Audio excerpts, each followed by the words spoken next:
Por supuesto que siempre tengo para tirarle... Sí, cruzar al celular, sí. No hay más remedio.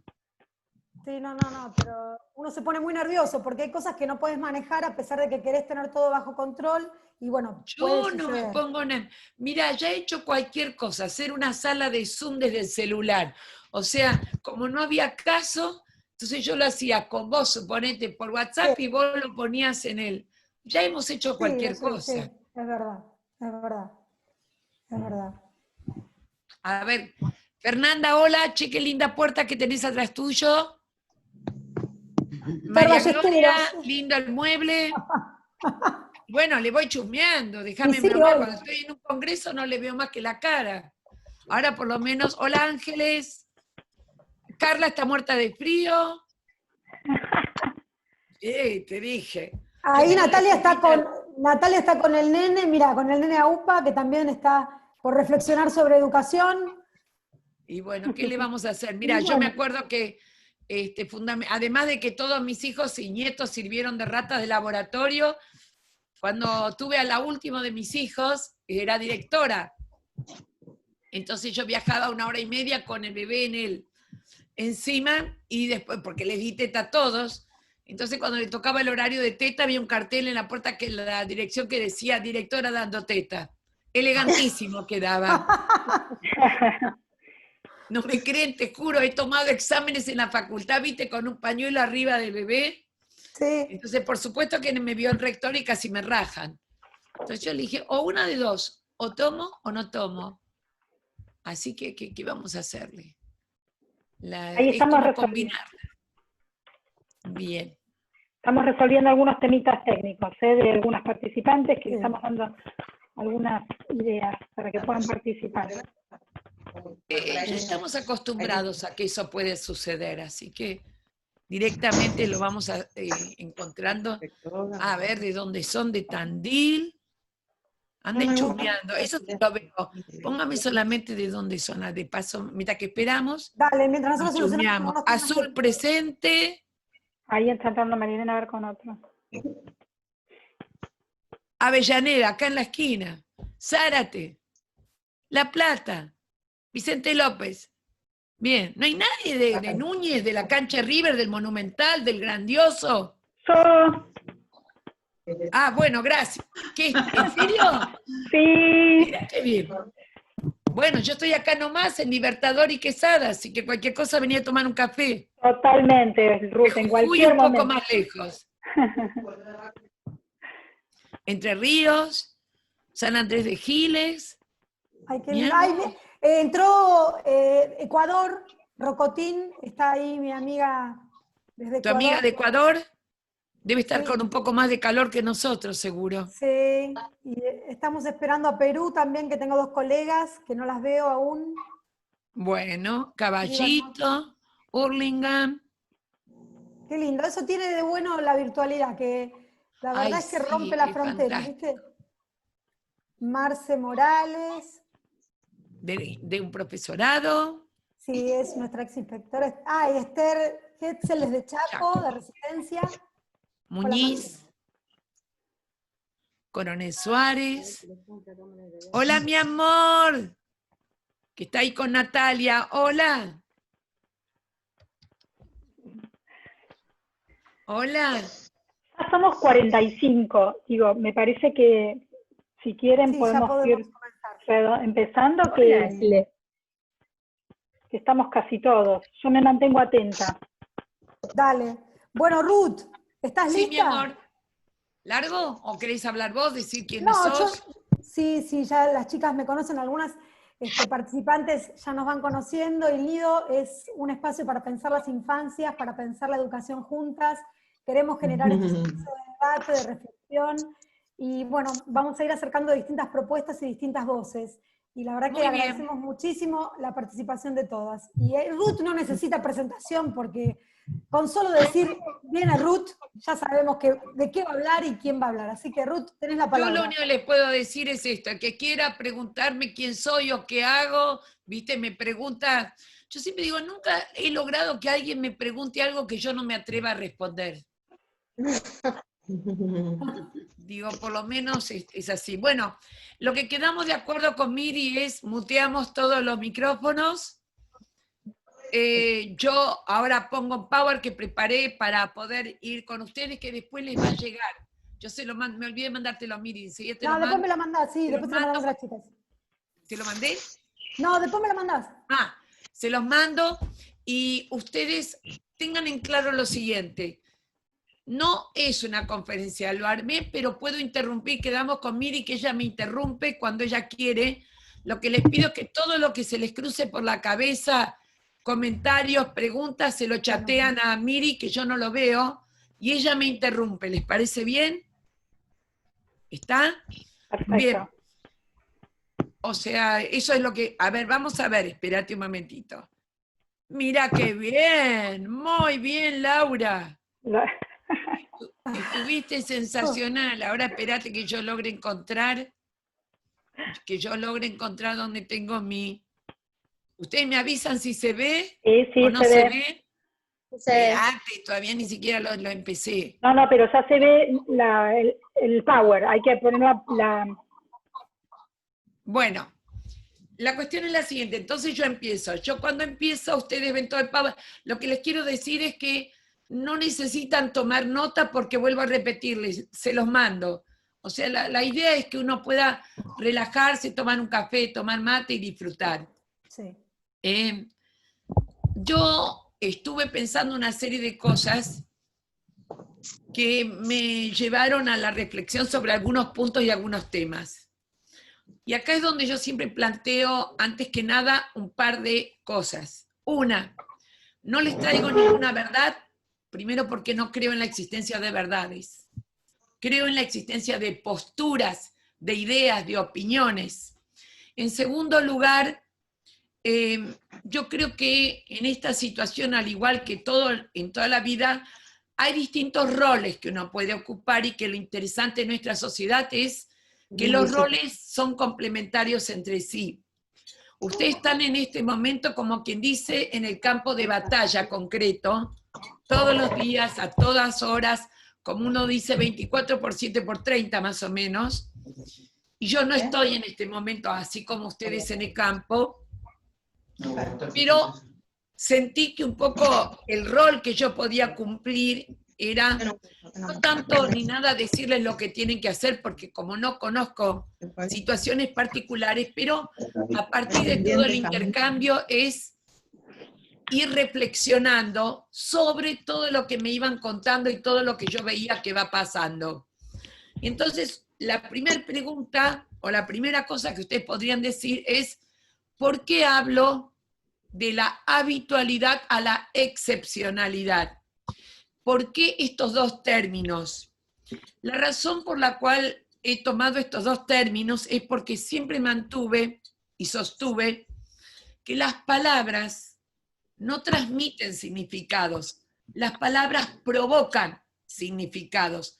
Esto para nosotros educadores, lo que yo lo digo, ustedes lo vivencian todos los días, en épocas en las cuales estamos en la escuela, donde uno se cuida cómo dice las cosas para que el otro entienda lo que quieran decir. O sea, vos le podés decir a alguien y preguntarle, ¿tienen copresis? Y te va a mirar y decir, ¿cómo? No, si se hace caca todavía. Ah, ahora le entendí. O sea que tenemos que ver de qué manera lo transmitimos. Pero la otra de las cosas que me di cuenta en estos meses es que las palabras, además de producir significados, provocar significados, sucedió algo interesante, que las palabras están provocando estados de ánimo. Las palabras están provocando estados afectivos. Y en este momento, donde todos nosotros tenemos grupos familiares en los cuales sabemos que los estados afectivos pueden variar de gran alegría porque no la veo a mi suegra hace rato, a gran tristeza porque no puedo tocar a los hijos o a los nietos, etc. O sea que nuestros estados afectivos, que siempre los tenemos, están ahora mucho más a flor de piel. Y entonces, por lo tanto, también es tener un poco de cuidado. Yo podría hablar y decir, bueno, estamos en ASPO, en etapa de aislamiento obligatorio, social obligatorio, entonces te preguntas cómo andás de aislamiento. No es la mejor manera de levantar el ánimo de nadie, preguntarle cómo andás de aislamiento. Del mismo modo que entender que aislamiento es una palabra correcta, pero que viene del ámbito de lo clínico, de lo sanitario, y que ahí lo usamos, incluso está en aislamiento. Por el otro lado, algunos dicen, bueno, entonces hablemos de que ahora está, no, ¿cuándo volveremos? Pregunta típica, ¿cuándo volveremos a la normalidad?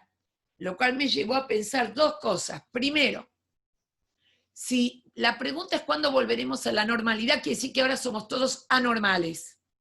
Cosa que no sé si me entusiasma mucho. Y por el otro lado, volver a la normalidad. ¿Qué normalidad? Y entonces ahí fue como un desafío. ¿Cómo puedo caracterizar? O sea, ¿qué términos puedo caracterizar estas situaciones? Entonces dije de la habitualidad, no en el sentido de hábitos, sino aquello a lo cual estamos habituados. Entonces ya no es normalidad ni nada, de lo que estamos habituados. Y en este momento estaríamos en una etapa de excepcionalidad. Esa es la razón por la cual uso estos términos. Ustedes por mí se pueden inventar otros. Y la siguiente pregunta es, ¿cómo vamos en esto que nos planteamos? ¿Por dónde pasan nuestros modos de pensar? Y entonces inmediatamente es pensando en el antes, pensando en el ahora y pensando en el después. ¿Por qué están puestos los tres juntos? Porque son una línea de tiempo. Y las líneas de tiempo se explican la una por la otra. Quiere decir que cuando yo me planto en el ahora, para comprenderlo, tengo que usar el antes. Y cuando yo me planto en el ahora, siempre me proyecto para un después. O sea, la línea de tiempo como tal es algo que no se detiene. Nosotros arbitrariamente decimos cuándo es el ahora. No hay una hora. En el momento que ya termine de decir la palabra ahora, ya es un antes. Y por el otro lado, si pienso quiero decir ahora, ya es un después. O sea, es un juego de palabras, pero de alguna manera nos permite ubicarnos en esto. Y entonces la pregunta clave es ¿dónde estamos? ¿De dónde venimos? ¿Y a dónde vamos? Y de la habitualidad a la excepcionalidad. La otra, hablamos de educación a distancia, educación virtual, educación no presencial.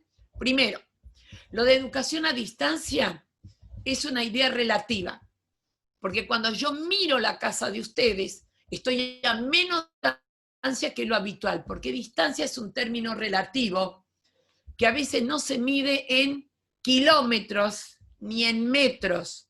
O sea, en algunos casos estamos a menor distancia de lo habitual. Por el otro lado, la palabra virtual. Si uno busca en el diccionario, virtual es lo que todavía no es real. Tampoco me conviene. No presencial. Cuando yo le pregunto a alguien, bueno, vos hablas de no presencial, ¿cuándo algo es presencial? Bueno, cuando estamos cara a cara. Perdón, Eliana Naturana, yo te veo tan cara a cara en este momento que sé hasta las dioptrías de tus anteojos.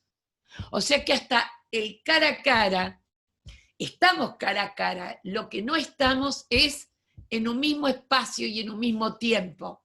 En un mismo tiempo sí, en un mismo espacio no. Exactamente. Entonces, la pregunta que yo me hice es, ¿y cómo lo llamo? Yo creo que en este momento los encuentros se dan por lo que podríamos denominar habitualmente por una mediación tecnológica. Cuando yo usé el término mediación tecnológica, me entraba muy bien porque al fin y al cabo un mediador está entre y entre, por eso a veces usamos el término entreaprendemos. Y por el otro lado, tecnológico, porque apelamos a todo lo que podamos. Yo voy a dejar un momentito de lado en este momento, lo voy a retomar después, si hay o no hay conectividad, ¿de acuerdo? y lo socioeconómico, no lo ignoro. La otra de las cosas es que a veces nos preguntamos, ¿vale? Hay algunos puntos que las voy salteando y voy metiendo inmediatamente. Cuando hablamos de todo lo que hace a la tecnología, que hablamos del valor de la tecnología, ya cuando leíamos todo el tema de las TIC, había algo que tiene que quedar en claro. Todos los aspectos tecnológicos solos no producen un pensamiento crítico. O sea, tener una computadora sola no produce, por verla, la computadora, ningún desarrollo de pensamiento crítico. Produce el cómo usarla.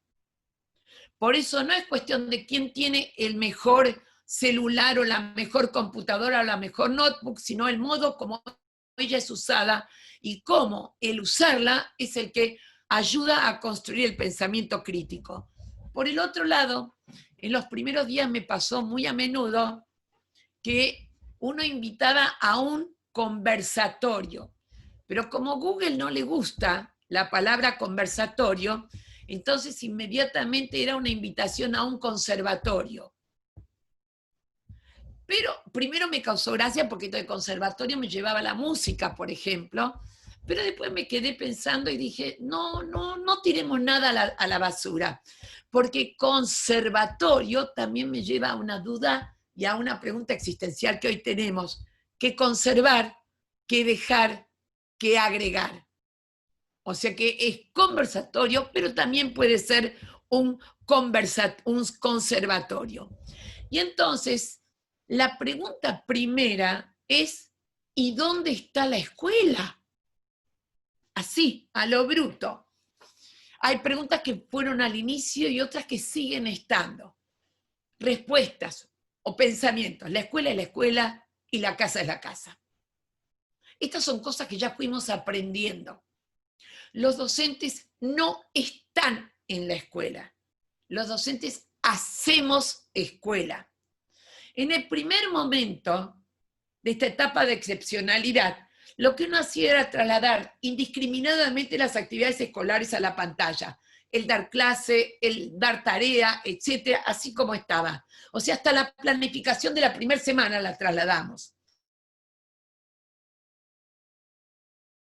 Actualmente, claramente, tardó, pero lo aprendimos, que no se puede trasladar la escuela de la habitualidad al hacer escuela de la excepcionalidad. Y la otra cosa que aprendimos, muy difícil de haber entendido, pero que bajó un poco el nivel de hasta de enojo, la familia, 2 puntos, no son docentes suplentes. No dije los padres, dije la familia, porque en algunos casos está la hermana mayor o el abuelo o el tío.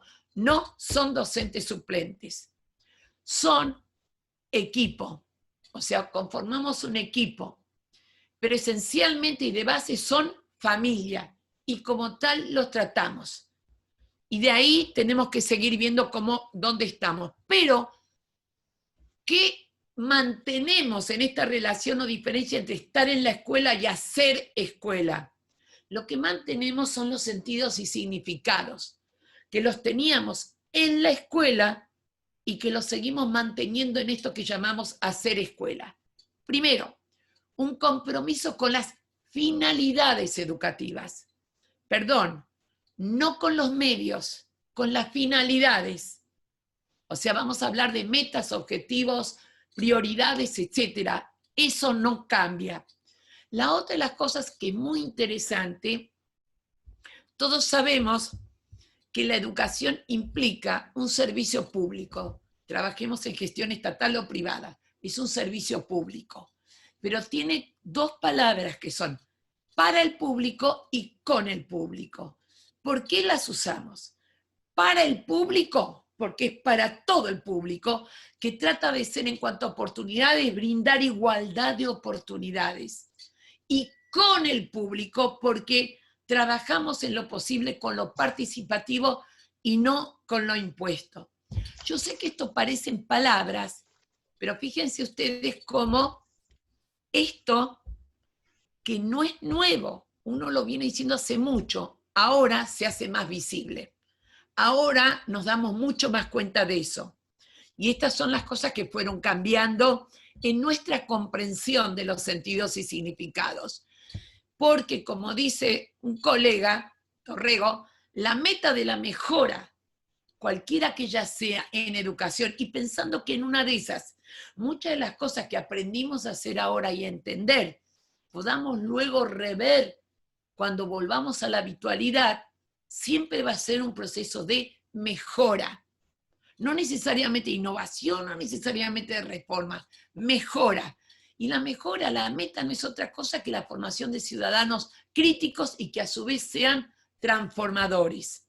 En una escuela donde tenemos docentes que mantienen y trabajan por valores como la equidad y la igualdad para todos, no que todos sean iguales. ¿Dentro de qué? De un proyecto social y cultural. Fíjense que esto no lo puse a propósito, porque esto no fue escrito para la época de pandemia. Estas son concepciones que siempre existieron, solamente que ahora las sentimos mucho más a flor de piel y se comprenden desde otro lugar, no son solamente palabras. Entonces, lo primero que me planteé fue cuando me pregunté a mí misma qué cosas habían cambiado entre estar en la escuela y hacer escuela, entre escuela, edificio y casa, que en el primer momento no nos dimos cuenta o no las tuvimos en cuenta y que hoy en día yo necesito que las podamos analizar o que las podamos tener en cuenta. Entre otras cosas, porque colegas, estas variables son las que de alguna manera explican los cambios que fuimos haciendo.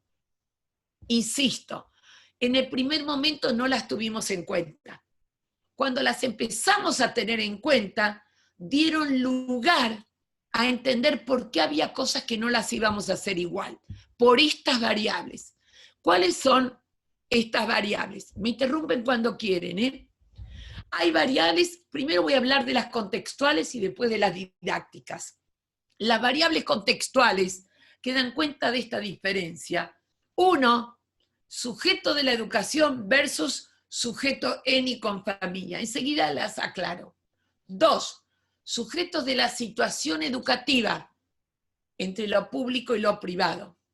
Tiempo sincrónico versus tiempo asincrónico. Lugares, espacios, ámbitos y ambientes. Objetos concretos y objetos no concretos. Ahora imagínense, les voy a pedir un segundito que piensen conmigo. Si cuando nos hubiesen dicho comienza la cuarentena, yo les hubiese dicho, estas son las variables que establecen diferencia, me habrían mirado como diciendo, esta está loca. O se tomó a las 3 de la tarde 2 whisky y anda en dope. O sea, hoy en día las vemos porque las fuimos registrando. En el primer momento tanta claridad no tenían. Por eso me importa que uno los pueda analizar ahora, fundamentalmente por el hecho de que cuando tenemos que explicar el por qué hubo cosas que hicimos distintas, las vamos a tener que explicar en función de estas variables. ¿Se entiende hasta acá lo que voy diciendo? ¿Sí? ¿No? Bien. Sujetos de la educación. Entre ustedes hay gente de inicial, de primaria, de profesorado, y lo que me interesa es que todos recuerden un segundito su formación. Nosotros nos formamos para trabajar de acuerdo al nivel en el cual íbamos a trabajar con alumnos que estaban con edades agrupadas. O sea, si íbamos a ser docentes de inicial, estudiamos las características de los chicos de 1, 2, 3, 4 y 5 años, de 1 a 6. Si íbamos a trabajar en primaria con chicos de 6 a 14, etc. O sea que la idea nuestra de educadores es, vamos a trabajar con alumnos de edades más o menos agrupadas y 20 o 30 chicos al mismo tiempo. Ahora, pido que piensen esto. O sea, yo estoy poniendo palabras a lo que ustedes viven todos los días. Ahora, cada alumno está separado del resto de los alumnos y está en y con familia. Aunque ustedes vean a 20 chicos, están 20 chicos de A1. No sé si me comprenden. Si yo digo en este momento, Miriam, tira la mano para abajo y saludá a Fernanda que está debajo tuyo. ¿Qué? O sea, no, están cada una en un cuadradito, aunque vean a 20 juntos. Yo les pido que nunca olviden que cada uno de esos 20 está separado del resto. Y encima de eso, no está solo, yo no dije que está solo, está en familia y con familia. Y por el otro lado, nosotros educadores, de los cuales voy a llamarlos, somos sujetos de la situación educativa, docentes, directivos, ayudantes, tutores, orientadores, etcétera. Cada uno de nosotros está en y con familia. Esto significa que a nosotros, en nuestro rol de educadores, se nos diluye en lo que podemos denominar el límite entre lo público y lo privado, pero no es gestión estatal y privada.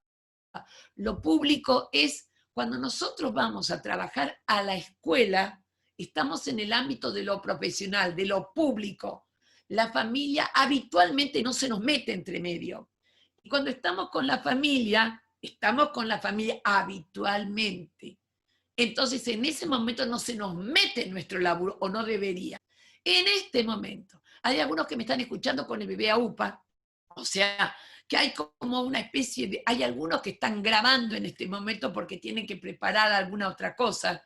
O sea, esos dos ámbitos, de lo público, profesional, y lo privado, familiar, están los límites diluidos. Esta es la primera variable que por favor les pido que tengan en cuenta. Por el otro lado está, ya hoy en día creo que, déjenme que la enumere nada más, los tiempos. Cuando estamos en la habitualidad, los tiempos los podemos llamar tiempo escolar. ¿Por qué? Porque el tiempo es el que está determinando actividades. Estamos hora de entrada, hora de salida, recreo, hora de matemática, hora de lengua, hora de música. O sea, el tiempo se maneja tanto por actividades escolares, que a mí me causa gracia cuando dice es la hora del recreo. No hay recreo alguno que dure una hora. O es la hora de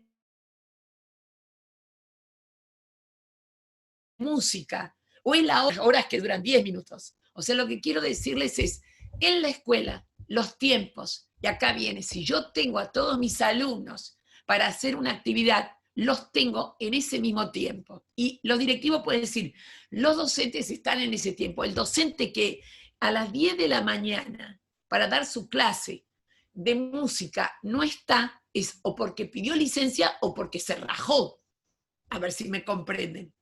En cambio ahora, en tiempos de habitualidad, lo que manejamos es el tiempo asincrónico, que se pone en evidencia con el hecho de que se graba, porque no va a haber una garantía de simultaneidad total posible, aunque todos tengan conectividad y aunque todos tengan dispositivos. Aún así no podemos saberlo, porque se manejan tiempos familiares, no tiempos escolares. Creo que desde la primera semana pedí, en cuanto encuentro tuve, por favor, no den clases virtuales simultáneas, no den clases virtuales sincrónicas.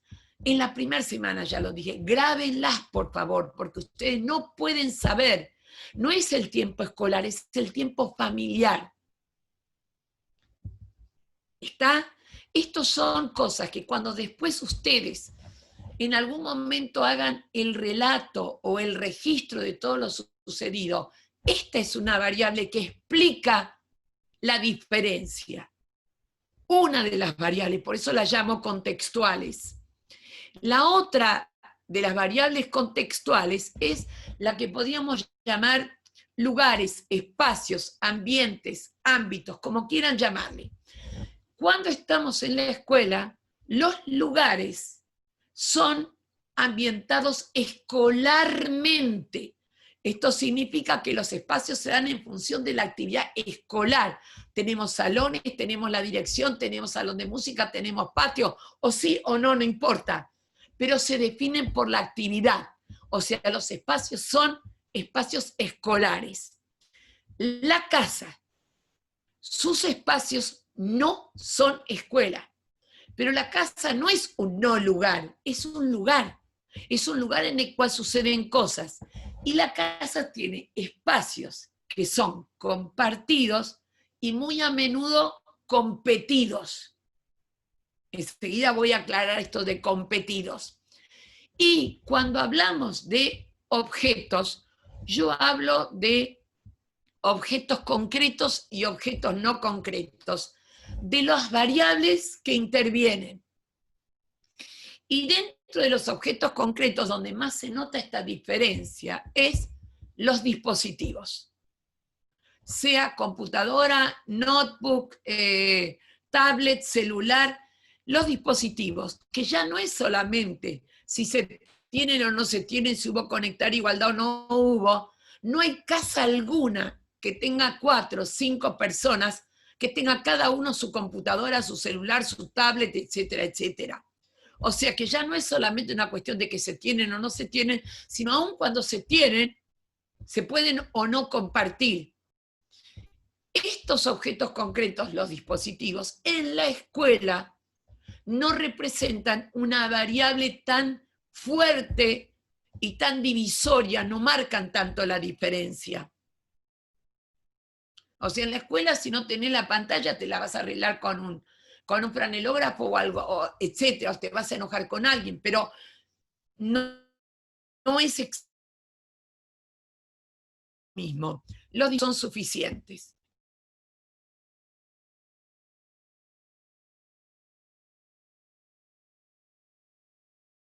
Estemos donde estemos, y ya no es solamente una cuestión esencial, objetos no concretos, donde los dividí en 2. 1, lo que llamamos la conectividad. La problemática de la conectividad, a ver si no se... No es solamente en lugares donde directamente no hay conectividad, sino que en lugares donde aparente podría haber conectividad, tampoco la hay ni la podés asegurar. O sea, yo no puedo asegurarle que en 2 segundos no me quedé sin conectividad y vivo a 3 cuadras de la cancha River. Donamos gigas, donamos datas para familias de por acá que no tienen, porque un Zoom lleva prácticamente toda la carga del celular. O sea, eso nos marcó la diferencia. Esto marcó que en distintos lugares de mi país y de otros de Latinoamérica tuvimos que decir, no hay dispositivos, no hay conectividad, ¿cómo hago de esto lugar de encuentro? ¿Cómo hago escuela? No cómo vienen a la escuela, ¿se entiende? ¿Cómo hago escuela? ¿Cómo hago para que sea un lugar de encuentro? ¿Cómo puedo hacer para encontrarme con estos chicos? ¿Cómo puedo hacer para que les llegue material? ¿Cómo puedo pedirle a los policías y bomberos que se lo acerquen? O hacer tipo postas de alguien que conozco que vive a 4 cuadras y otro que vive a 3 cuadras. O cómo puedo pedir a las farmacias que me dejen un lugar para que ponga ahí material. O cómo puedo hacer para pedir que desde la radio que está cerrada por la cuarentena me den algunos elementos y me armo una estación de radio en casa.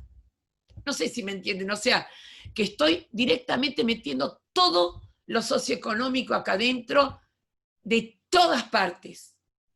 Y luego está, además, otra cosa que agrego, que es dentro de los objetos no concretos, que son, por un lado, las plataformas.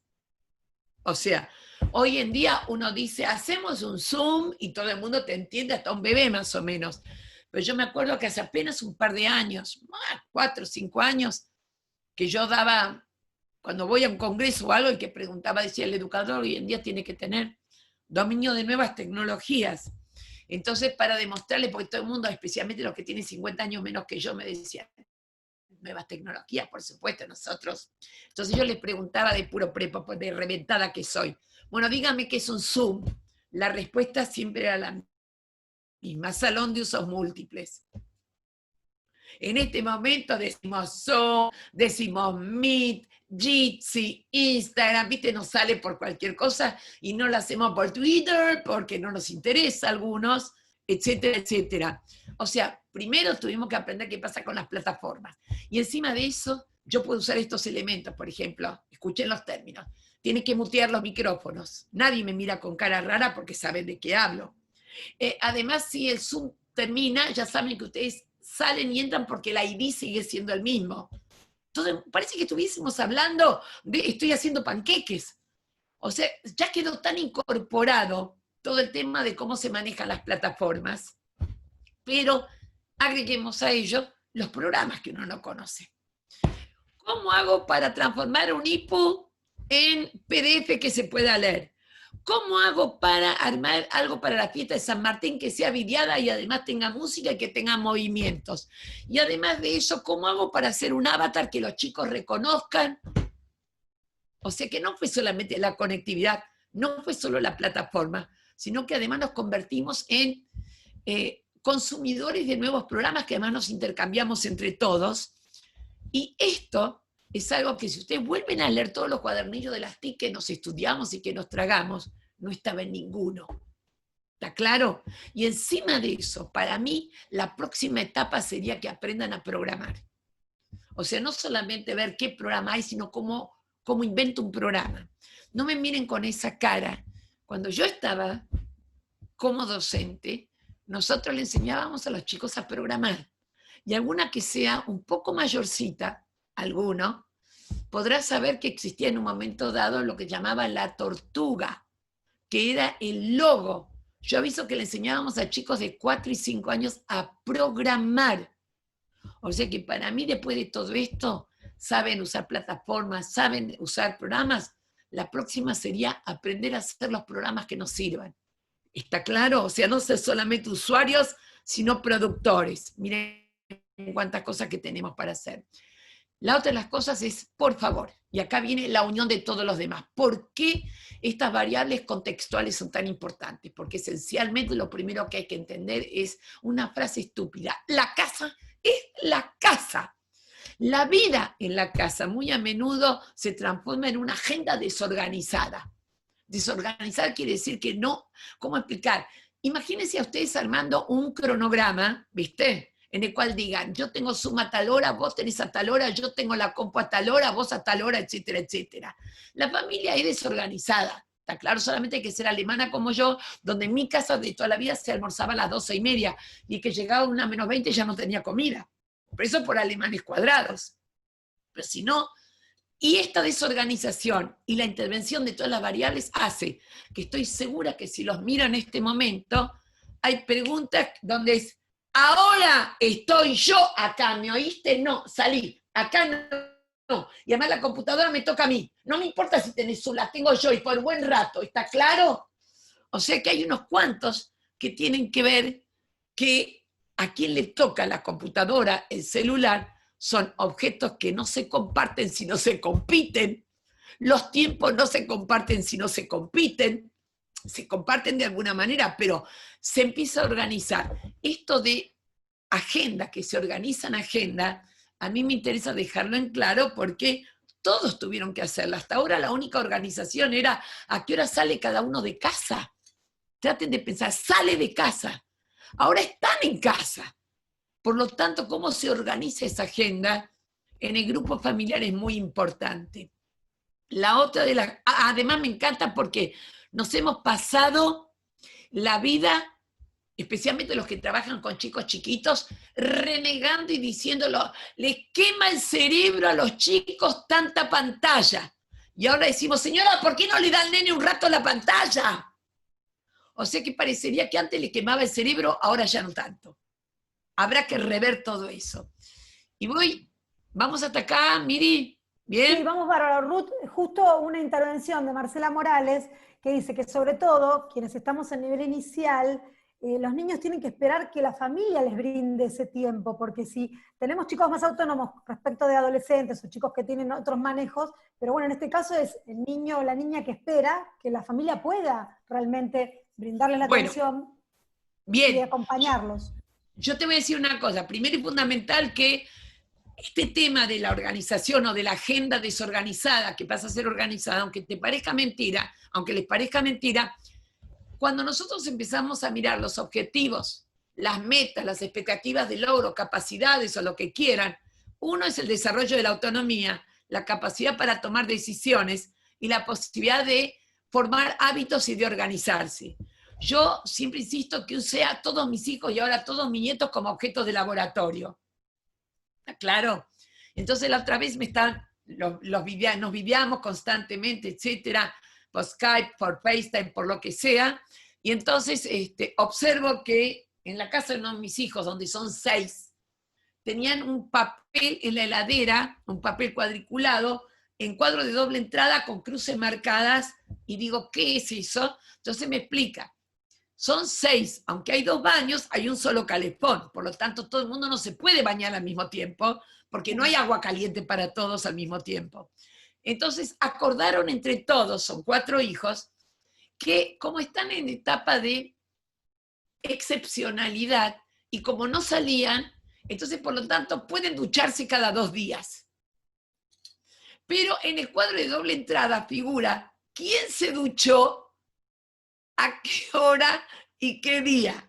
O sea que si incluyendo un chico de 5 años, o sea, todos aprendieron a armar una agenda, a tomar decisiones. O sea que lo que primero, lo voy a insistir después, es empezar a mirar qué es lo que realmente está sucediendo y no hacer una calificación descalificadora diciendo ojalá que vuelvan pronto a la escuela si pueden aprender. Y dejamos ahí la frase. Paremos la mano que sobre eso voy a volver. Dale. Voy rápidamente a esto. ¿Todavía ya están aburridos, chicos? ¿Me aguantan? Dale, así me sigo así. ¿Está bien? Bárbaro. Sí. Las variables didáctico-curriculares, la primera cosa rápidamente. Lo primero que me interesa es, lo voy a tomar de acá, es que cuando hacemos propuestas de actividades, y lo llamo propuestas de actividades, lo primero fundamental que fuimos aprendiendo es que las propuestas de actividades no siguen la lógica de las actividades que se proponen en la habitualidad. O sea, yo en la habitualidad tengo a todos mis 20 o 30 chicos, hago una propuesta de actividad que van a ser los 20 o 30 chicos en el mismo momento, en el mismo espacio. Pero hay algo que en el primer momento, yo necesito, por eso dije el antes, ahora y después. En el antes, y hay alguno que va a registrar esta frase, porque lo recuerda de su propia escuela primaria, donde uno recuerda que te mandaban deberes. Y vos llegabas a tu casa y tu madre o tu padre, generalmente tu madre te preguntaba, ¿qué te mandaron de deberes? Entonces yo lo que les pido es, la palabra mandar es mandato, no propuesta. Por lo tanto, no mandamos, proponemos. Y lo que me mandan es un mandato, lo debo. Lo que me proponen puedo ver sí o no.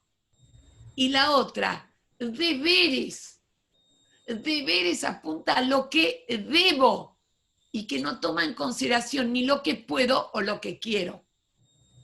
Y lo que les pido que entiendan, estén en el nivel que estén, que aunque ustedes lo llamaban propuestas de actividades, en muchos casos será mandar deberes. E incluso preguntábamos por qué no la hizo. Y si no la hizo hoy, que la mande. No sé si me comprenden, o sea, no eran en realidad propuestas de actividades, por eso a veces uno se pregunta por esto, y ahí viene, no es mandar deberes.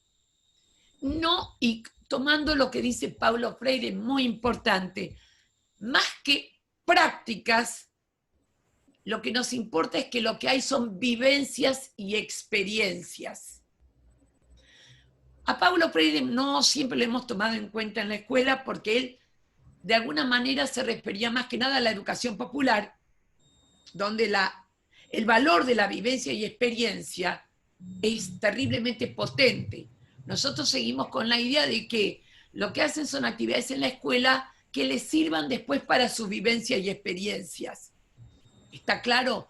Entonces, lo que hay que tener en cuenta en propuestas de actividades es que las propuestas de actividades pueden surgir del docente, pueden surgir de la familia, como protagonista esencial nuestro alumno, preguntarle mucho más qué quiere hacer, y cómo le sacamos el jugo a lo que quiere hacer.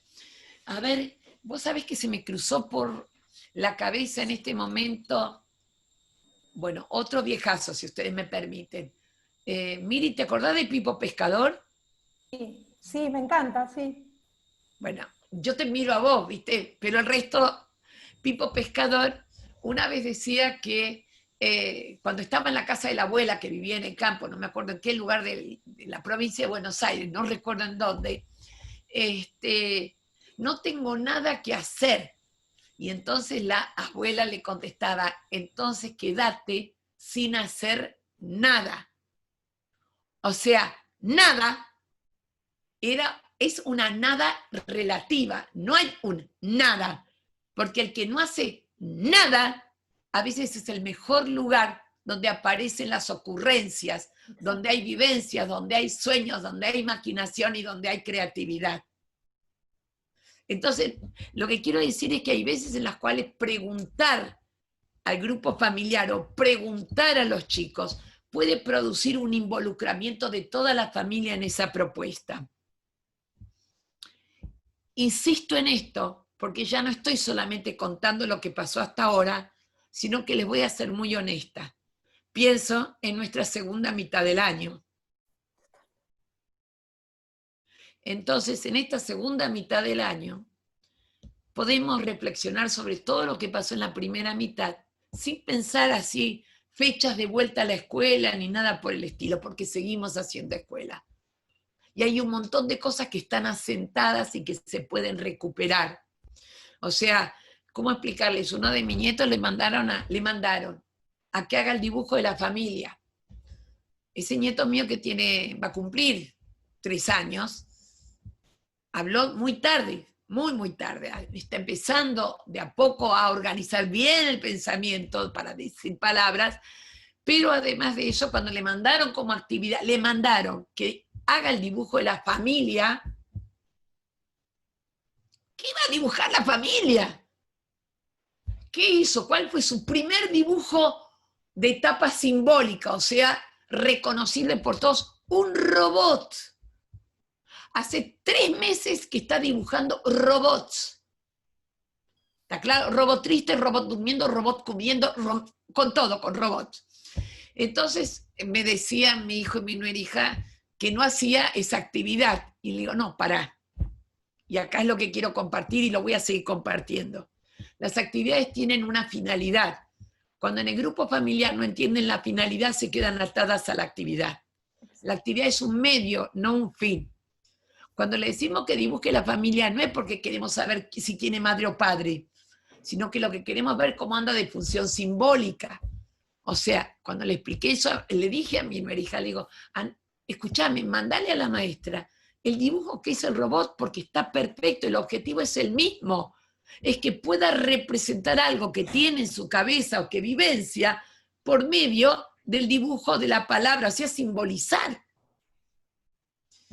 Pero cuando los padres no saben esto, creen que la única actividad es la actividad escolar. Para eso necesitamos educadores que puedan entender el valor de las vivencias y experiencias. ¿Voy? Sigo. Entonces, dentro de esto, ¿qué actividades? ¿Por qué voy a insistir en involucrar a toda la familia? Porque hay una cuestión que es interesante. Por ejemplo, les puse ahí como actividades. Una, estas son reales, no las inventé. Una, hacer toda la familia telescopio. Lo interesante es que el telescopio lo hicieron en la familia en la cual tengo unas cuantas edades. Los más chiquititos, lo que se pusieron a hacer en vez de dibujar, dibujaban el papel con el cual se fabricaba el telescopio. Otros, los más grandes, tuvieron que ir a buscar en la casa donde encontraban algo que sirviese de lente. Otros tuvieron que ir a buscar información en internet. ¿Qué significa? El telescopio fue una propuesta para toda la familia. La propuesta, les necesito que me entiendan, la propuesta involucraba a toda la familia. ¿Hicieron todos lo mismo? No. Cada uno lo fue resolviendo de acuerdo a sus saberes, habilidades, capacidades y destrezas. Y todos fueron aprendiendo en la marcha. Y por eso les puse ahí arriba este concepto tan importante de Vygotsky, zona de desarrollo próximo. O sea, ¿cuál es la idea de las propuestas que le hacemos cuando tenemos a los chicos en la escuela? Tratamos de enseñarles algo que todavía no saben, pero que pueden llegar a aprender. Cualquier propuesta de actividad amplia puede involucrar a toda la familia. La cocina, o sea, hacer panqueques entre todos, donde los más chicos cuentan huevos y rompen huevos. Los más grandes tienen que ver en física, cuánto calor y cuánto tiempo tiene que quedar para que no se ponga negro. Y después me pasó también muy interesante que es, le dieron como propuesta de actividad laberinto, con los elementos que tuviese en casa. Al rato estaba toda la familia haciendo laberintos, pero no para ayudar al más chiquitito, sino porque la propuesta apelaba a todos y cada uno hizo laberintos de acuerdo a sus habilidades y capacidades. ¿Se entiende? Esto es como propuesta para pensar los jardín, primaria y secundaria, porque al revés va también. Tengo a nietos que están en secundaria. Propuesta de actividad para secundaria fue educación física. Al rato estaban los más chiquititos haciendo la clase de educación física con el secundaria. No es que la hacía, la seguía con su propio ritmo. O sea que vamos a tener que entender que en la escuela estamos habituados a organizar las propuestas de actividades por grupos de edades. Incluso lo hemos cambiado esto.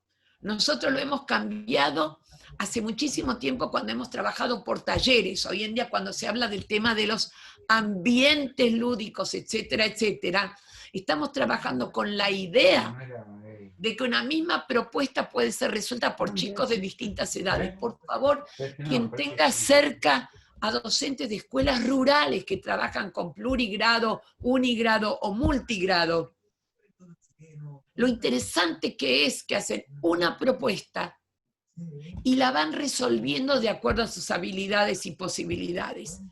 Pero ¿qué se necesita? Tener en claro que se necesita un docente que tenga un ojo clínico para poder detectar en esa actividad qué saberes se están poniendo en juego. No sé si nos entendemos. O sea, ¿qué están poniendo en juego? Porque si no, creemos que solamente ponen en juego saberes con actividades escolares, y no es cierto. Sigo un poquito, porque si no voy a abandonar.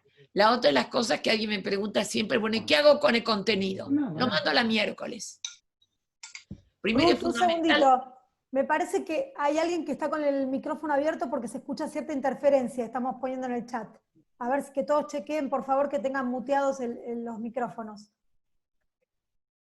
Bien, ¿por qué digo que lo mando la miércoles? Porque voy a explicar esto brevemente, nada más los contenidos no existen.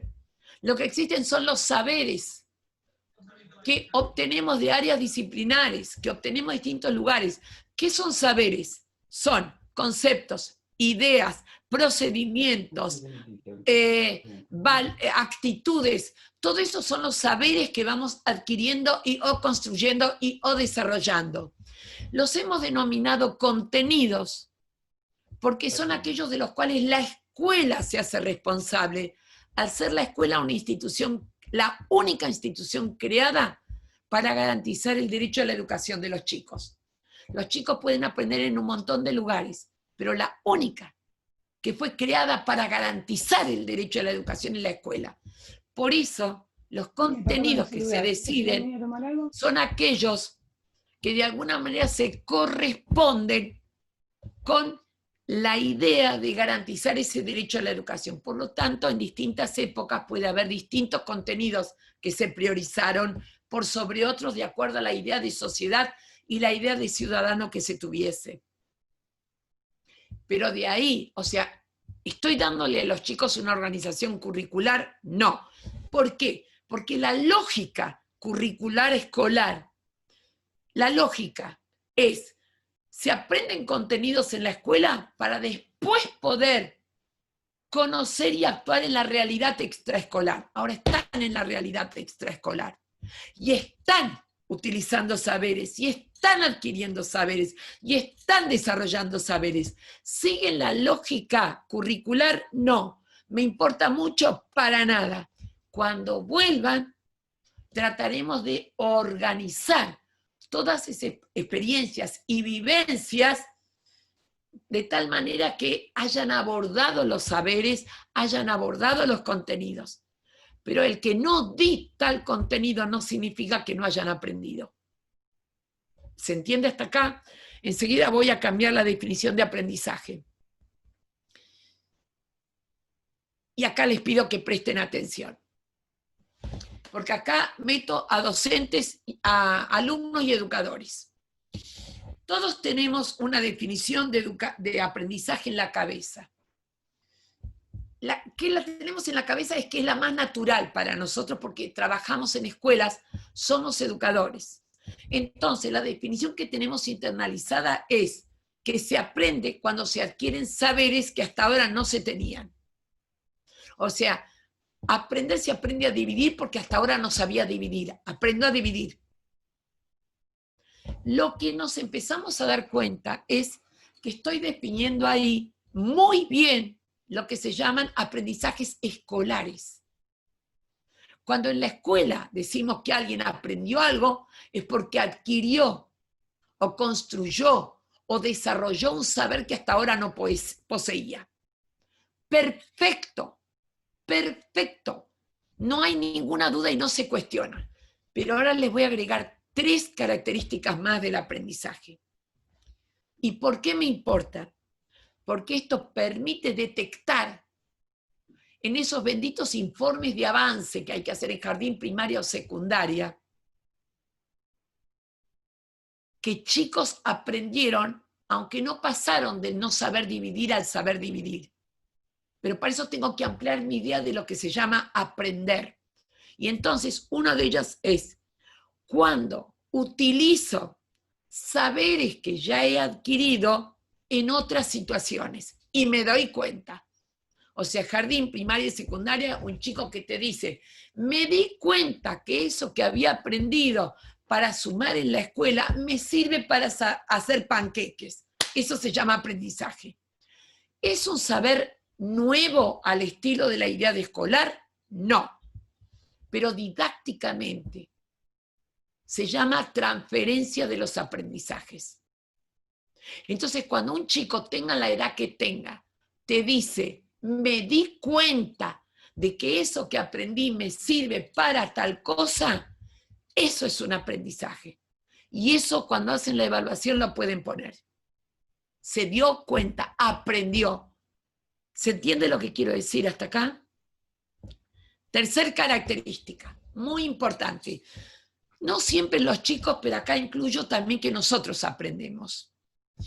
Cuando uno puede poner en tela de juicio, puede cuestionar saberes en función de nuevas situaciones. Uy, me parece que esto acá no va. Y me di cuenta, eso es un aprendizaje. Darme cuenta de que algo que aprendí quizás en esta situación no sirve. ¿Viste cuando uno dice claramente, a la escuela vamos de día y después dormimos de noche? Y ahora de repente estás a las 8 de la mañana y todavía está oscura en tu casa. O sea, cuando la noche y el día no se miden únicamente por la luz y el sol. Me ha pasado esto, estoy hablando en serio. O sea, nosotros estamos muy habituados a decir de día es cuando está el sol, de noche es cuando no está el sol. Bueno, a las 8 de la mañana es de día y el sol no está todavía en muchos lugares. O al revés. O sea, ese poner en tela de juicio saberes también es un aprendizaje. Y el cuarto, que ese es para nosotros educadores, yo creo que uno de los más importantes, en esta etapa especialmente, pero siempre pasó, que se llama desaprender para reaprender. Darme cuenta que hay saberes que no son válidos, por obsoletos, por perimidos, por inadecuados. Entonces tengo que desaprender para poder reaprender. Les voy a dar 2 ejemplos. Uno que muchos saben, hace unos cuantos años atrás, gracias a un señor llamado César Coll, hablamos de que existían 3 tipos de contenidos. ¿Les suena? 3 tipos de contenidos: los procedimentales, los conceptuales y los actitudinales. ¿Hasta ahí estamos? Bien.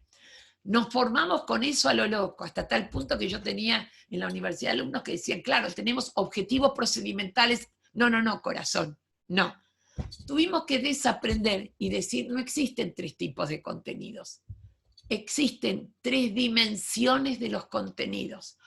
Todo contenido tiene una dimensión procedimental, conceptual y actitudinal. Les doy un ejemplo, de chiquitito. Los chicos cuando aprenden a recortar con tijera, ustedes dirán es un contenido procedimental. Perdón, priorizo la dimensión procedimental, pero tiene una dimensión conceptual, tiene que diferenciar las distintas partes de la tijera. Y tiene una dimensión actitudinal, tiene que saber para qué sirve recortar con tijera. O sea que prioricemos una dimensión no significa que los otros no estén presentes. Tuvimos que desaprender, le voy a dar ahora una. Esta es mía, ¿eh? Yo me cuestioné durante bastante tiempo, me hinchaba profundamente, siempre me hinchó muchísimo este tema de los tipos de juego. El juego dramático, o el juego simbólico, el juego de construcciones, ¿sí? Esa división me hacía tanto ruido, y bueno, ya está, ya lo anulé. Yo hoy en día hablo de que todos los juegos tienen dimensiones. Una dimensión dramática, una dimensión de construcción, una dimensión cognitiva, porque no hay juego en el cual no aparezca lo simbólico, en el cual no haya construcción de una manera u otra. ¿Se entiende? O sea que yo tuve que desaprender esto de tipos de juegos para reaprender, porque consideré que ese saber era no válido y que provenía de una necesidad de clasificar. Chicos, estaban algunos de ustedes con la ESI, estábamos tranquilísimos cuando teníamos 2 clases de personas, hombres y mujeres. Después aceptamos los homosexuales. Y ahora ya tenemos LGBT, etcétera, etcétera, o como dicen algunos colegas, el día que entendamos que hay tantos como personas estaremos bárbaros. Pero tuvimos que desaprender para reaprender. Eso también es aprendizaje. ¿Se entiende? El darme cuenta. Pero a veces tienen que tener un poco más de edad para darse cuenta que los saberes que ustedes tienen no son nunca ni estáticos ni estables, sino que algunos de ellos hay que dejarlos de lado por inadecuados o ponerlos en tela de juicio. Sí, entonces, fíjense cómo me cambia la cosa, porque la última de las de... ¿Estoy bien, Miri, hasta acá? Sí, bárbaro. Ruth, ¿sabes qué surgió ahí en el chat? Mónica Rodríguez, que nos dice que en las escuelas se insiste sobre la planificación. ¿Cómo ahora se realiza? Bueno, después lo querés retomar, porque ella dice que considera que es difícil. Lo digo rápidamente de una manera porque tengo tiempo. Hay 2 cosas que vienen de lo que yo llamo demandas de arriba. Porque nosotros tenemos 3 tipos de demandas. Las que vienen de arriba, las que vienen del costado de la familia y las que vienen de adentro, las nuestras, que son las peores. De las demandas que vienen de arriba, yo voy a aclarar lo siguiente. Mi postura... Avisos que se la dije al ministro también, no tengo problema. Primero, creo que todo docente, todo educador que está haciendo escuela, debe planificar. No vamos al voleo. Pero la planificación no es garantía, uno, sino que es una organización posible. Tiene un carácter hipotético. Lo que estoy en desacuerdo es que se les pida un formato. Ya bastante laburo tienen todos los educadores. Planifiquen como si le canten las pelotas, pero planifiquen porque eso forma parte de nuestra tarea de educación. 1. 2. Necesito que entiendan que los informes son esenciales. Los informes, pero no, la palabra informe tiene dos características. Por un lado es informar, contar, narrar. Y por el otro lado la palabra formato. Yo creo que todo lo que está pasando en estos 3, 4, 5 meses, o lo que sea, son demasiado buenas como para que queden en el olvido. Entonces debemos hacer registro, hacerlo hablado, hacerlo escrito, hacerlo con audio, hacerlo con dibujo, hacerlo como se te canten las ganas. Lo que estoy en contra no es del informe, es del formato. Que se exija un formato. Y yo ahí creo que el desarrollo de la profesionalidad de un educador, la capacidad de tomar decisiones, la capacidad de autonomía responsable, la capacidad de registrar que la escuela no es una escuela sitiada, sino una escuela situada. Entonces pueden venirme todos los mandatos que quieran, pero quien conoce la escuela y el grupo soy yo. Y yo priorizo, tomo decisiones porque soy un profesional de la educación. Entonces, contestando a lo que me preguntaban, sí planifica, sí hace informes. Me resisto a los formatos. ¿Se entiende? Voy rápidamente porque me van a matar. La pregunta que uno se hace es, ¿evaluar o no evaluar?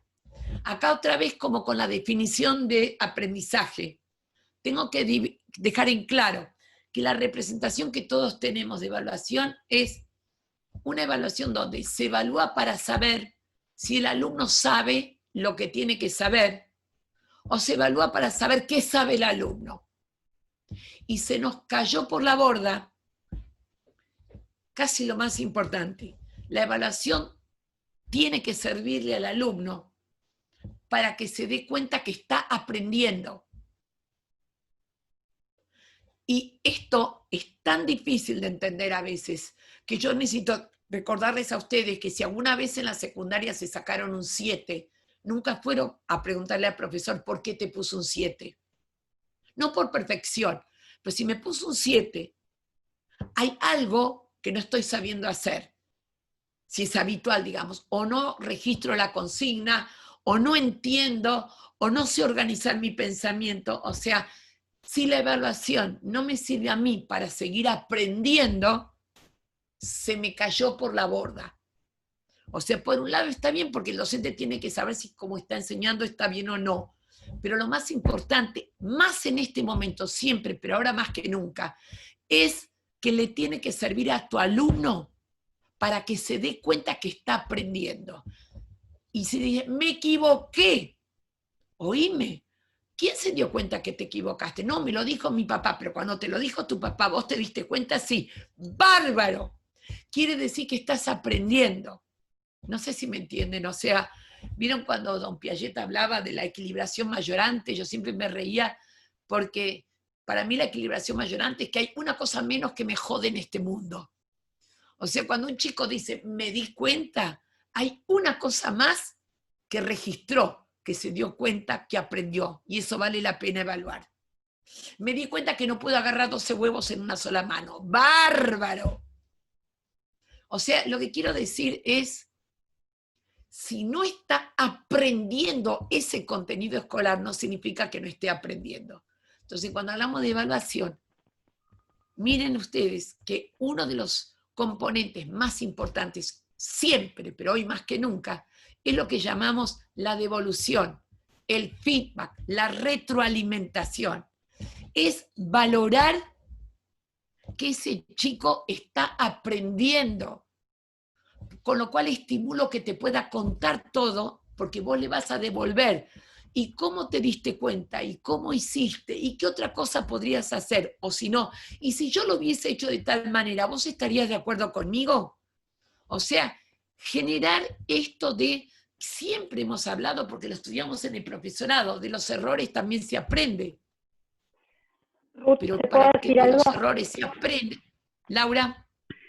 Que me encanta lo que estás diciendo, me parece como tan valioso, porque generalmente cuando pensamos en la escritura del informe que mandamos a las familias, pensamos en la retroalimentación que le damos a los papás, no a los chicos.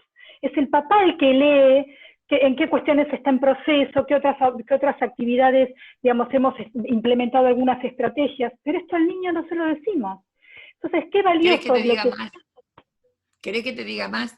En la escuela primaria, recuerden ustedes, en la escuela primaria muchos de nosotros nos enterábamos del boletín cuando llegábamos a casa. Y o Absolutamente. recibíamos un zacote o Sí, un caramelo. Hoy en totalmente. día se le da primero a los chicos, y yo estoy tratando de que en nivel inicial se le cuente a los chicos Qué qué importante. es lo que le van a decir a los padres. Absolutamente. Porque es Los chicos tienen que saberlo, los chicos tienen totalmente. que saberlo.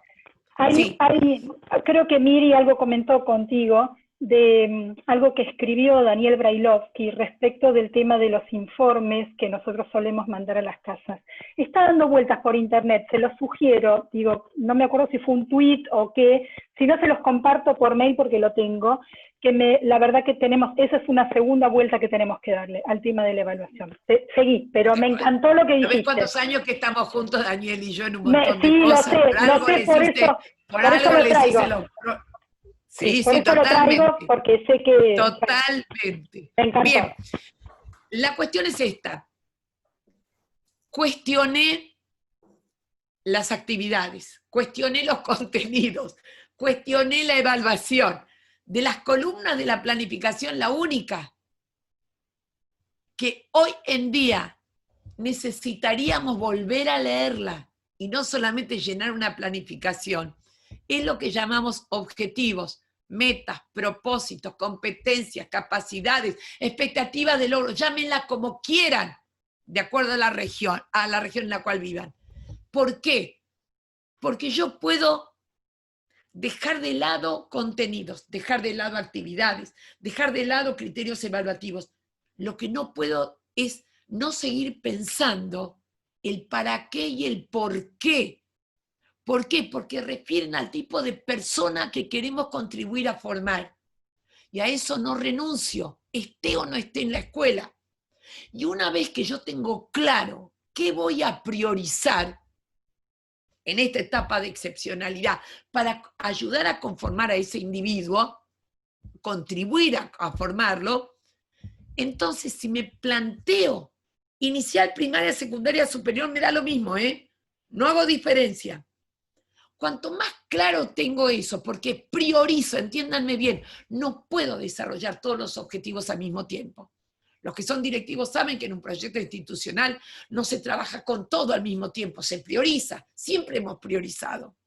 Entonces la pregunta es, ¿qué priorizamos en este momento? Y yo les cuento lo que desde el primer día me dije a mí misma, que es lo que yo priorizo, Ruth. Lo que priorizo, todos los niveles, desarrollar el espíritu crítico. Empieza desde que nacen, aviso, Capacidad de razonar, porque el razonamiento en los nenes chiquitos se pone de manifiesto en las acciones. En las acciones que tienen intención ya hay un intento de razonamiento, aunque no se vea, no son reflejos. El pensamiento alternativo.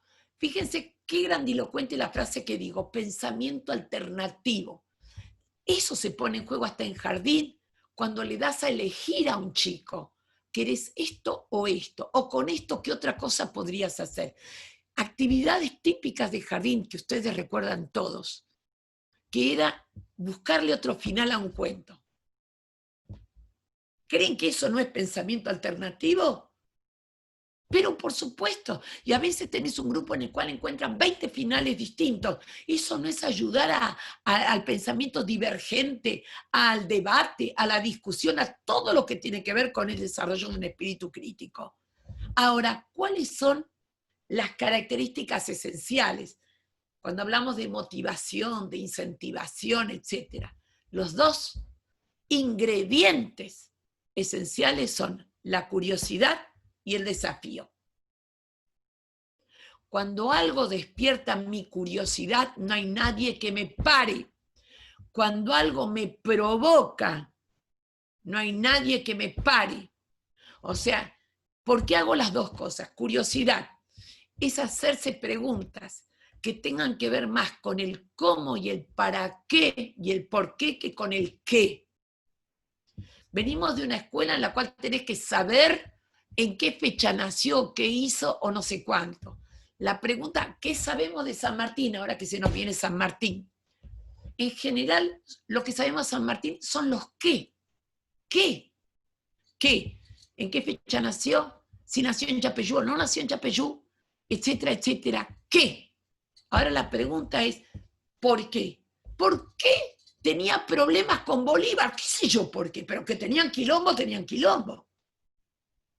La otra, ¿por qué se fue a vivir a Francia? Ahora, si a alguien le pregunto eso, ¿por qué se fue a vivir a Francia? Me miran, me dicen, mira, gracias que me acuerdo que la fecha. ¿Qué me importa la fecha? Si vos te pones a pensar, estuvo en la Argentina, en lo que sería la Argentina ahora, no más de 10 años, y se murió como a los 70, 80, no sé. O sea, la pregunta es, ¿por qué miércoles es el padre de la patria? En vez de decir qué, o sea, curiosidad. Hacer preguntas que lleven a la curiosidad, porque la curiosidad me lleva a buscar respuestas. Yo necesito que entiendan la diferencia entre preguntas y respuestas. Venimos de una escuela donde lo que hay que saber son las respuestas. Y nosotros queremos una escuela donde haya preguntas. Para que entiendan la enorme importancia de esto. Todos estamos rogando que aparezca de una vez por todas la cura contra el COVID. ¿Sí? La vacuna contra el COVID es la respuesta a la cual se va a llegar en base a las preguntas que se hagan. Las preguntas que se pueden hacer. Si yo agarro la antipolio y la mezclo con dulce de leche, ¿servirá o no servirá? Y bueno, probá, qué sé yo.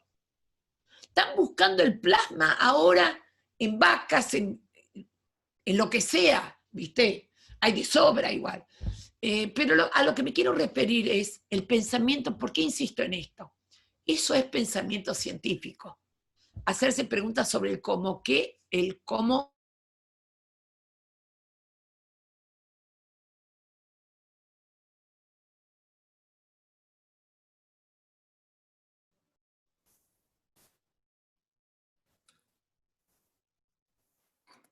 Chicas, ustedes pueden ver a Ruth, a mí se me quedó congelada. A ¿Cuál? ver. 20 Sí, horas se quedó jugando. congelada. Ahí está. Sí, Ahí volvió. pensé que era yo. Estuviste un buen rato, digamos, como congelada, así que algunas cosas se perdieron. Sí, se congeló. Me hubieses avisado. Es que Ahora estábamos estoy de todos como vuelta. medio frisadas. Sí, estás de No, Unos vuelta. segunditos. Un segundito. Sí, sí, fue hasta el pensamiento científico y después quedaste ahí estática. Ah, no, está bien, bárbaro, porque la otra era el desafío. Y lo que decía era, ¿por qué los chicos pueden estar tantas horas jugando con videojuegos? Y no me vengan con que los videojuegos hay malos. Sí, también hay libros malos y libros buenos. Pero el videojuego lo que tiene como característica esencial es el desafío, el a que no. O sea, yo siempre pido a los educadores, si tienen cerca, si ustedes no juegan con videojuegos, que yo sí juego, por lo menos pónganse cerca de alguien que esté jugando con un videojuego y observen cómo les provoca el desafío, la curiosidad. Elaboran estrategias cognitivas.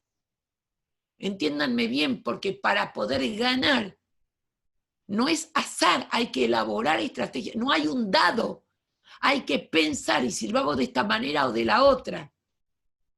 O sea, solamente entender por qué les atrapa a los chicos. Y la otra, que priorizar, es la que yo llamaría la dimensión socioafectiva, ético-ideológica, los vínculos, sistema de valores. El que quiera llamar la educación emocional, llámela, a mí no me interesa llamarla así. ¿Y por qué digo sistema de valores? Esencialmente porque los valores no se declaran, no se declaman, se actúan. Y en este momento, ¿cuáles son los valores que más se actúan? La cooperación y la colaboración en tareas escolares, pero en el ámbito familiar también. Y se ve, se vivencia, y a nivel de lo social. Y entre nosotros que vamos del equipo a la comunidad profesional de práctica, en foros, en grupos en los cuales participamos. La otra, insisto en esto, porque esto es algo que se ve en cuanta publicidad vean, y la ven los chicos también, la sociedad del cuidado. La pregunta, ¿por qué me pongo un tapabocas o barbijo? Respuesta habitual, para cuidarme. No, es para cuidarme y para cuidar al otro. Por lo tanto, el valor es que vivir en una sociedad de cuidado es 3 cuidados. Yo te cuido, vos me cuidás y nosotros nos cuidamos, a nosotros y a los otros. O sea, necesitamos directivos que nos cuiden, nosotros tenemos que cuidar al otro, y cuidar es escuchar, entender y comprender.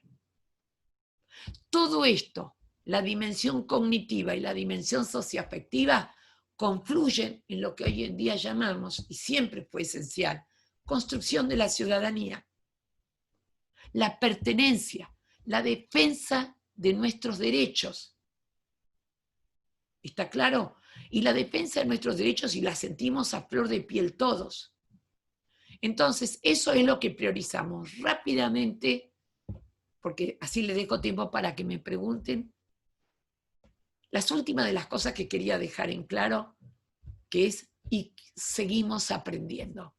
Cuando yo digo seguimos aprendiendo, la primera cosa es, sobre lo cual escribí también, pero lo quiero compartir, el tema de los vínculos. Si hay un concepto que hoy en día sobrepasó contenidos, deberes, es los vínculos. En primer lugar, para entender bien el tema de los vínculos, hoy se destacan, pero existieron siempre. Necesito que entiendan que no son algo nuevo, solamente que hoy en día se hacen visibles. Y cuando alguien me dice, pero ¿cómo que existieron siempre? Le digo, pensate en vos misma. En primer lugar, si recuerdan su escuela secundaria, cuando uno decía de un profesor, me tiene entre ojos. O alguien decía, me hizo odiar o amar una materia o una disciplina. ¿De qué hablaban? De los vínculos. Uno no decía, con tal profesor no tengo un buen vínculo. Decía, me tiene entre ojos. Pero estabas hablando de los vínculos. O sea, hoy pasó a ser un tema de análisis. Y entonces queda algo muy importante que necesito que queden claro. No son vínculos ni de amistad, ni de familia, ni de pareja. Por eso los llamamos vínculos educativos o vínculos pedagógicos. Y cuando hablamos de vínculos pedagógicos, primero, implica que no soy ni la madre, ni la tía, ni la abuela, ni tampoco la terapeuta, ni la psicóloga, ni la psicoanalista. ¿Está claro? Los vínculos son pedagógicos. ¿Y en qué consisten esencialmente? Pero para ponerlo bien grande y para transmitirlo constantemente. El componente principal es, me preocupo y ocupo de vos y con vos.